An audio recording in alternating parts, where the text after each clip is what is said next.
Labdien, klātesošie. Tātad, kā jau pieteicu, runāšu es Sabīna Zāģe, Rainava arhitektu un telpiskās attīstības plānotāju.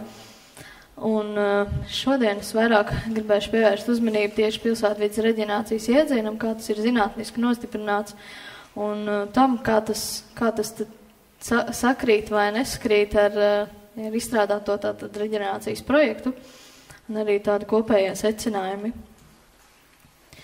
Sākumā varbūt arī es gribu ievirzīt nedaudz tādu retorisku jautājumu par to, ka šodien atnākot arī uz konferenci, mēs padomājam un aizdomājamies, kas mums vispār katram personīgi ir vecerīgi, ko tā mums nozīmē, ko tā dod mūsu dzīvei un kas tā mums ir visiem kopā. Un šajā kontekstā es vairāk vai mazāk gribu uzsvērt tieši to, ka tādā veidā mēs arī saprotam reģenerācijas un jebkāda veida vēsturisku mantojumu atjaunošanu ar to, ka mēs apzināmies, kas tas mums ir, ko tas nozīmē, un, protams, arī definēt tātad šos atjaunošanas mērķus. Tad precīzāk par pašu pilsētvides reģenerācijas iedzienu. Reģenerācijas iedziens kopumā pēc tā būtības vairākos segmentos pārklājās ar vēl diviem iedzieniem, kurus mēs nereti izmantojam. Tas ir pilsētvides revitalizācija, dzīvotspēja un dzīvīgums. Bet salīdzinoši ar šiem iedzieniem, reģenerācijas iedziens ir vērienīgs un pārklāja visu lielāko un visu pamatīgāko tātad atjaunošanas koncepcijas principu kopumu un arī sapratni kā tādu.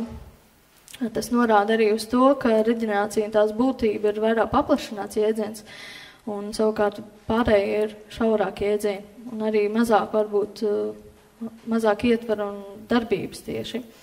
Bet un šeit arī tāds vārds kā transformācija, kas savā ziņā varbūt ir agresīvs diezgan un uz vēsturisku vidi šķiet arī pārāk varbūt skarbs, bet tomēr tā ir transformācija, reģenerācija, un to raksturo tāda atsākas vārdi kā kopiena un individs, uz vietu balstīta attīstība, jaunas atjaunot zināšanas, politikas modelēšana, īstermiņa un ilgtermiņa radīt spiedienu neutralizēšanai, kas stātos pretī tādām saprotamām arī problēmām un draudiem, kas apdraud tātad mūsu vērtības.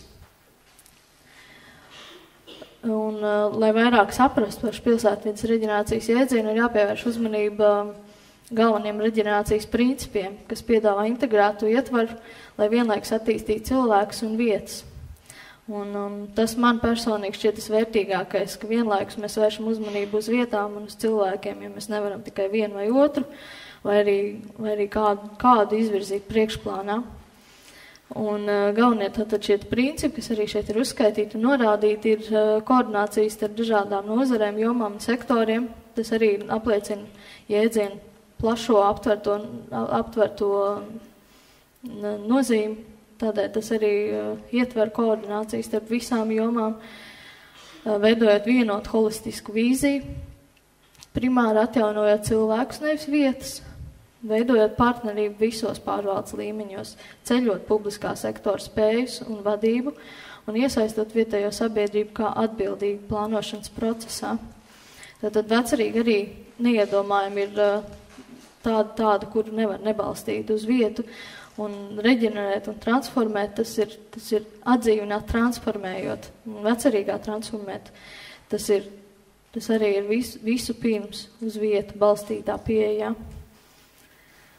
Bet tas arī, kas, manuprāt, kas apliecina to, ka reģenerācija tiek ievērota un šie principi tiek ievēroti, ir sekojoši tādi trīs, kas, manuprāt, galvenokārt tas ir tiešām, ka mēs arī jau dokumentos redzam, ka jēdziena nozīme ir saprasta un respektēt uz vietu balstīt pieeja, kas raksturo to, ka fizisko un sociālo transformāciju apvieno un nostat līdzsvaroti. Otrs arī, ka šī vīzija ir uz vietu balstīta, uz tām vērtībām, kas mums tiešām arī nozīmē daudz, kas stāv pāri visām mirkļu iegribām, kas rada neadekvātu normatīvu ietvaru, neadekvātu varbūt arī normatīvā ietver noteiktām robežām un dezorientācijai, un tas, ka šajā teritorijā, kur mēs attīstam vai reģenerējam, mums ir kopiena. Mums tiešām pastāv reāla kopiena, un kas norāda, ka sociālo transformācijas pamats rada priekšnosacījums arī fiziskajai transformācijai, kas ir līdzsvarā nostatīta, bet priekšnosacījums tomēr ir šī kopiena. Turpinājumā varbūt arī pievērsīšu uzmanību arī tam, salīdzinot divus ļoti līdzīgus jēdzienus.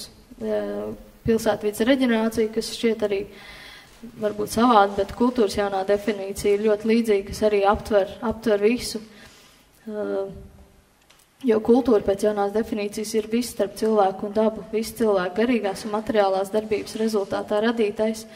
Un līdzīgi kā reģenerācijas jēdziens, es tātad aptver šo te materiālo un garīgo, fizisko un sociālo. Un meklējot to pieeju, kas tad ir uz vietu balstītā pieeja, es atrodu tieši šī kultūras jaunās definīcijas jēdzienu skaidrojumā, kas nozīmē, ka mēs saprotam kultūras nozīmi šajā konkrētajā sabiedrībā un kas raksturo šo kultūru. Šī ir cilvēciskā tātad darbība, viss starp tātad cilvēks starp darbību, kas arī ir uzvedība un komunikācija, kas aptver visu tātad šo kultūru, un tieši tā rezultātā to, ko mēs radām. Aplūkojot tātad pilsētvides reģenerācijas jēdzienu būtību un ietver to principu, korelācija ar šo te izstrādāto un būtisko vecrīgas reģenerācijas projektu aplūkosim turpinājumā. Pats sākums, ko es tieši salīdzinu, ir šīs pamatojums reģenerācijai kā tādai, kā to pamato jēdzienā un kā to pamatā šo projektā. Saprotams, ka projekts tajā mirklī arī vērs vislielāku uzmanību uz tieši uz šo fizisko vidi, kas bija kara darbības rezultātā tiešām nopietni sagrauta un varēja raisīt arī tādas garīgas tālējošas sekas. Un šī motivācija arī, ka tajā mirklī Rīgas vēsturiskā kodola rekonstrukcija jau sāk ievirzīties visai graujoši, paralēli ar mikrorajonu izbūvu un ar šo te recepti, kādā veidā tā tad tika izbūvēts. Un tādā ziņā, kas ir kopīgs projekta pamatojumam un kopīgs arī šim te jēdzienu skaidrojumam, ir šī te uz vietu balstītā pieeja, jo gan viens, gan otrs vērš uzmanību uz nopietnu pamatīgu izpēti un nostat to, ka ir jāstājas pretī negatīvām tendencēm un novērst draudus. Bet atšķirīgais varbūt ir tas, ka reģenerācijas projektā vairāk tā ir atjaunošana un savukārt jēdzienā tā varbūt ir vairāk caur transformāciju jaunrade. Un fiziskā vērtība varbūt arī ir vairāk projektā, bet savukārt jēdzienā ir ļoti uzsvērta šī līdzsvarotā attīstība un reģenerācija. Un arī projektā es gribētu teikt, ka jēdziens ir saprasts ļoti atbilstoši, bet tomēr šaurāk nekā to apskata zinātniski nostiprinātais jēdziens. Sekojoši uzmanības pievērš arī tam, katrā šajā te projekta sadaļā, cik ir atbilstība šiem te principiem, kurus jau iepriekš minēju. Un kā pirmo es aplūkoju projektā iesaistīto ieinteresēto pušu loku kā būtisku priekšnosacījumu jebkura projekta realizācijā. Un šeit šī galvenā iezīme, kas attiecas un atbilst šiem te principiem, ir sadarbība nozaru speciālistu starpā un partnerība divos pārvaldes līmeņos, kas tolaik patiesībā bija viens vienots veselums, un šodienas situācijā tas varbūt ir tāds sarežģītāks un grūtāks nosacījums, tieši šis te viens vienots pārvaldes modelis varbūt, un kas tiešām saved visu šo te partnerību uzturu un speciālistu lokā arī dzen. Savukārt veikto priekšdarbu sadaļā arī ir attiecināma atbilstība diviem principiem, kad tā arī ir vienlaikus vienots vīzijas veidošana un publiskā sektora spēja un vadības celšana, jo visi iesaistītie cilvēki strādājot pie šāda reģenerācijas projekta nenoliedzami tiek atkal nostatīti jauni izaicinājumi priekšā. Savukārt, pirms projekta koncepcija, kas tika izstrādāta, arī šeit ir galvenie divi atslēgas vārdi. Tātad būtu koprada un partnerība profesionālajā vidē, ieinteresētība mantojuma kvalitatīvā ekspozīcijā, veicot rūpīgu izpēti. Tas arī ir pilnībā atbilstoši projekta iedzienu uzstādījumiem. Un vēl es pievēršu uzmanību arī tam, ka kā tiek reģenerācija definēta šajā te projektā. Un projektā, diemžēl, reģenerācija vairāk tiek saprast kā restaurācijas, rekonstrukcijas un celtniecības pasākumu komplekss. Un šajā ziņā varbūt arī tieši iezīmē šī reģenerācijas jēdzienu un arī revitalizācijas, tā skaitā jēdzienu, vairāk jēdzienu, savstarpēji varbūt nesadarība zinātniskā un praktiskā vidē, kas nav vienlīdz plaši apskatīta. Vēl tiek, protams, aplūkot arī projektā risinātās uzdevuma grupas, bet tās varbūt tā tik detalizēti necaurskatīšu, jo to mēs vēl šodienas gaitā apskatīsim. Galvenais, uz ko es vairāk arī gribētu tieši pievērst uzmanību šīm te trīs veidu pamatu uzdevumu grupām, kuras arī tātad šodien būtu mums jānovad līdz galam, bet varbūt jāpaskatās, kādēļ kaut kas ir apstājies. Manuprāt, ir apstājies, un ja mēs tam piekrītam, tad varbūt ir kāds arī iezīmes. Bet šeit ir tāda neliela statistiska tabuliņa, jo mūsdienās ļoti mums visiem patīk statistiski vērtēt un novērtēt situāciju. Un šeit varbūt tādas iezīmes arī par to, ko norāda par statistikā par Apkaimes LV.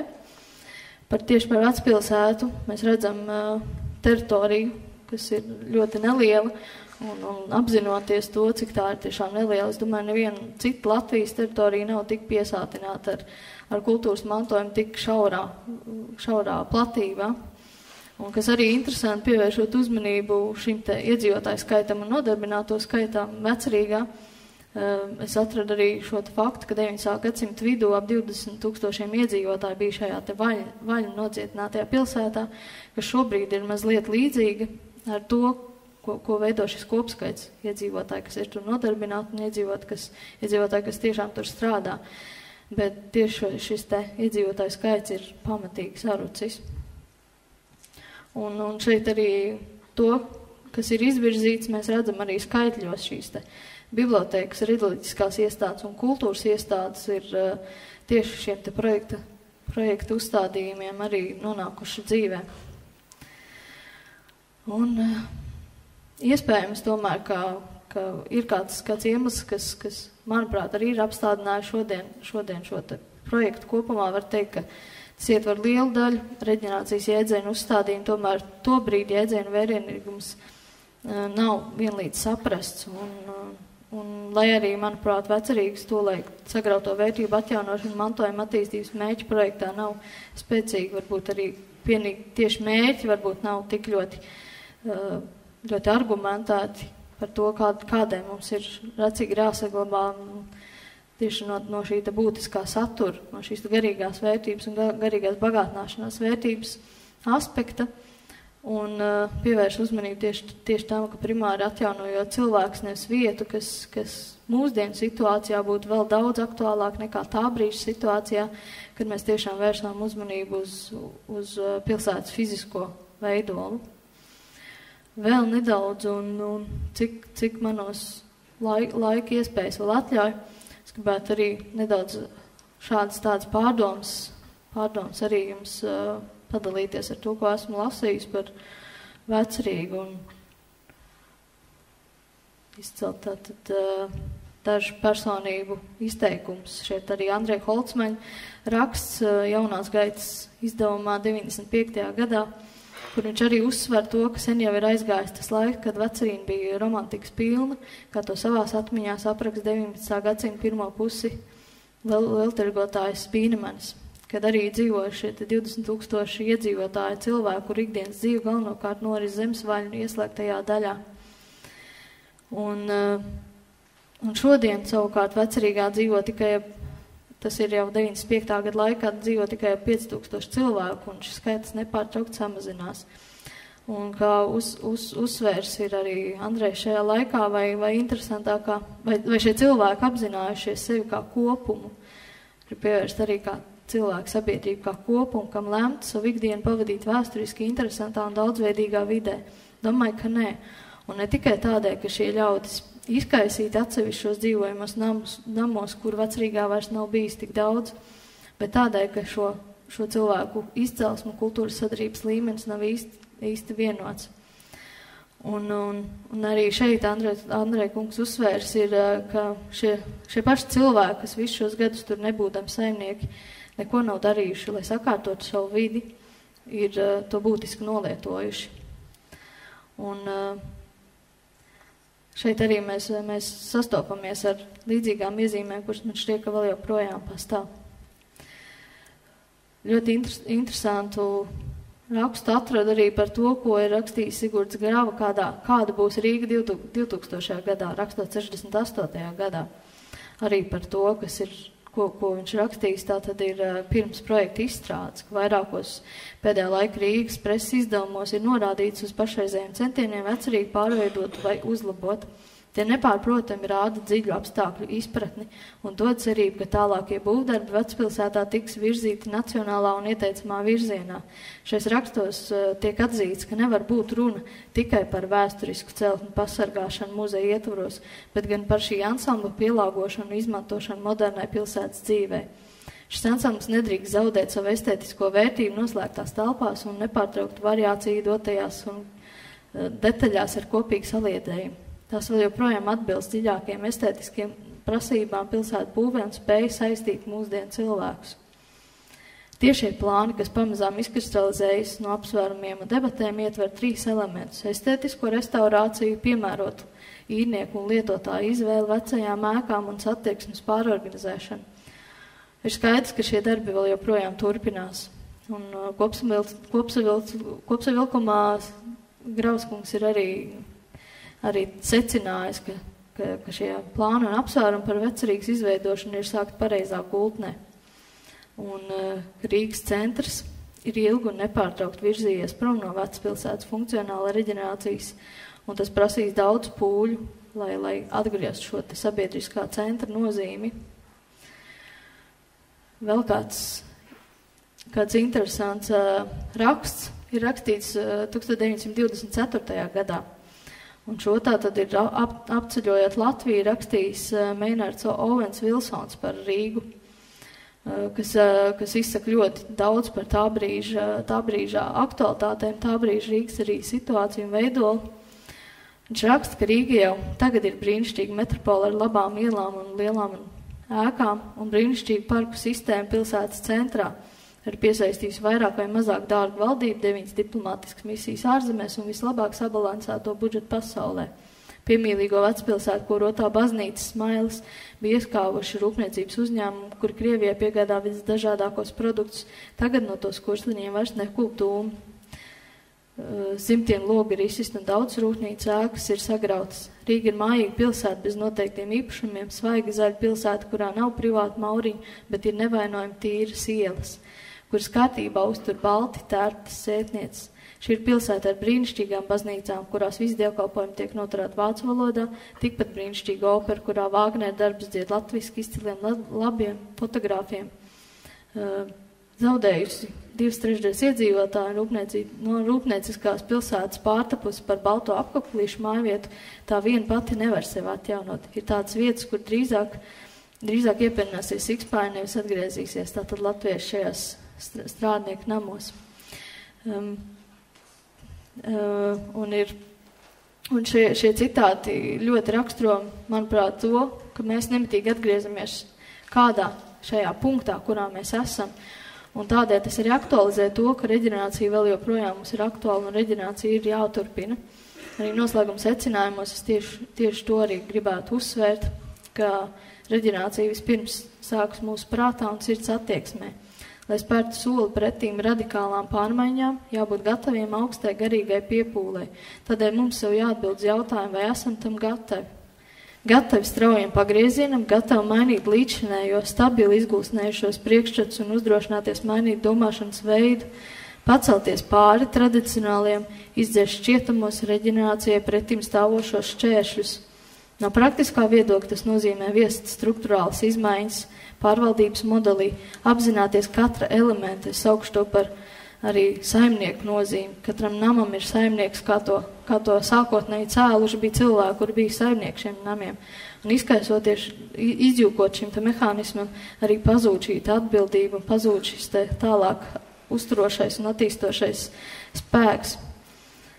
Un galvenie faktori tie arī būtu, ka mēs spējam veikt šīs pārmaiņas, mēs neatkāpjamies no izvirzītajiem uzstādījumiem un vīzijām, un mēs viešam attīstību cilvēkos, gan tajos, kas tieši strādā ar vecerību, gan tajos, kas tajā dzīvo, jo īpaši sabiedrībā kopumā, ejot kopsolī ar sabiedrību, un reģenerācijas procesā transformācija ir jānotiek, un uz vietu balstītā pieejā neizjautot sākotnējo, bet ņemot to par pamatu.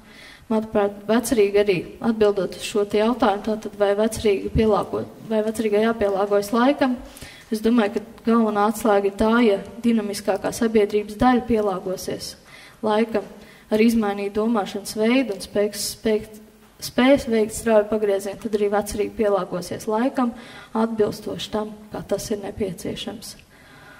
Un tādēļ arī atgriežoties pie sākuma, ko tad man nozīmē vecerīga, par to ir vērts padomāt un ieklausīties mūsu domās, vērst tās vārdos un vārdas darbos. Jo, ja vecerīgi ir grāmata, tad vēlos no tās mācīties. Ja vecerīgi ir glezna, tad vēlos to izsapņot. Ja maize izgaršotu, ja avots, tad padzerties. Un, lai kas arī vecerīgi mums būtu, es mācos to pareizi mīlēt un saņemt dodot. Paldies par uzmanību.